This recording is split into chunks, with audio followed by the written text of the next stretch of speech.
தமிழ்நாட்டில் குடியரசுத் தலைவர் ஆட்சி. ஒரு வரலாற்று பார்வை.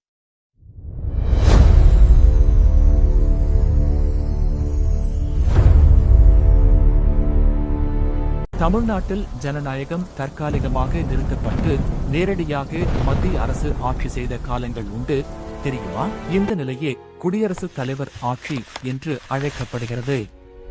அரசியலமைப்பின் ஆர்டிகிள் 356 மூலம் இது அமல்படுத்தப்படுகிறது. ஒரு மாநிலத்தின் ஆட்சி இயந்திரம் அரசியலமைப்பு படி செயல்படாத போது அங்கு குடியரசுத் தலைவர் ஆட்சியை அமல்படுத்த மத்திய அரசுக்கு இந்த விதி அதிகாரம் அளிக்கிறது.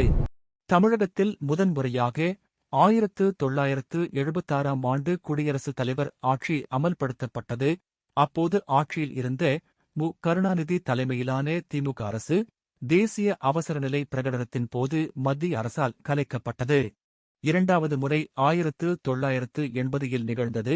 மத்தியில் ஆட்சி மாற்றம் ஏற்பட்டு இந்திரா காந்தி மீண்டும் பிரதமரான போது எம்.ஜி.ஆர். தலைமையிலான அதிமுக அரசு கலைக்கப்பட்டது. ஆனால் அதைத் தொடர்ந்து நடந்த தேர்தலில் எம்.ஜி.ஆர். மீண்டும் மிகப்பெரிய வெற்றியை பெற்று ஆட்சி அமைத்தார்.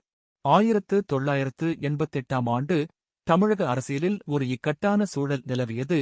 மக்கள் திலகம் எம்.ஜி.ஆரின் மறைவுக்குப் பிறகு ஏற்பட்ட அரசியல் குழப்பங்கள் மற்றும் அதிமுகவில் நிலவிய பிளவுகள் காரணமாக மூன்றாவது முறையாக தமிழகத்தில் குடியரசுத் தலைவர் ஆட்சி கொண்டு வரப்பட்டது.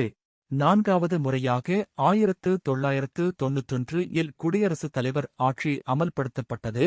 அப்போது பதவியில் இருந்த மு. கருணாநிதி தலைமையிலான திமுக அரசு சட்டம் ஒழுங்கு பிரச்சினைகளை காரணம் காட்டி அப்போதைய பிரதமர் சந்திரசேகர் தலைமையிலான மத்திய அரசால் கலைக்கப்பட்டது.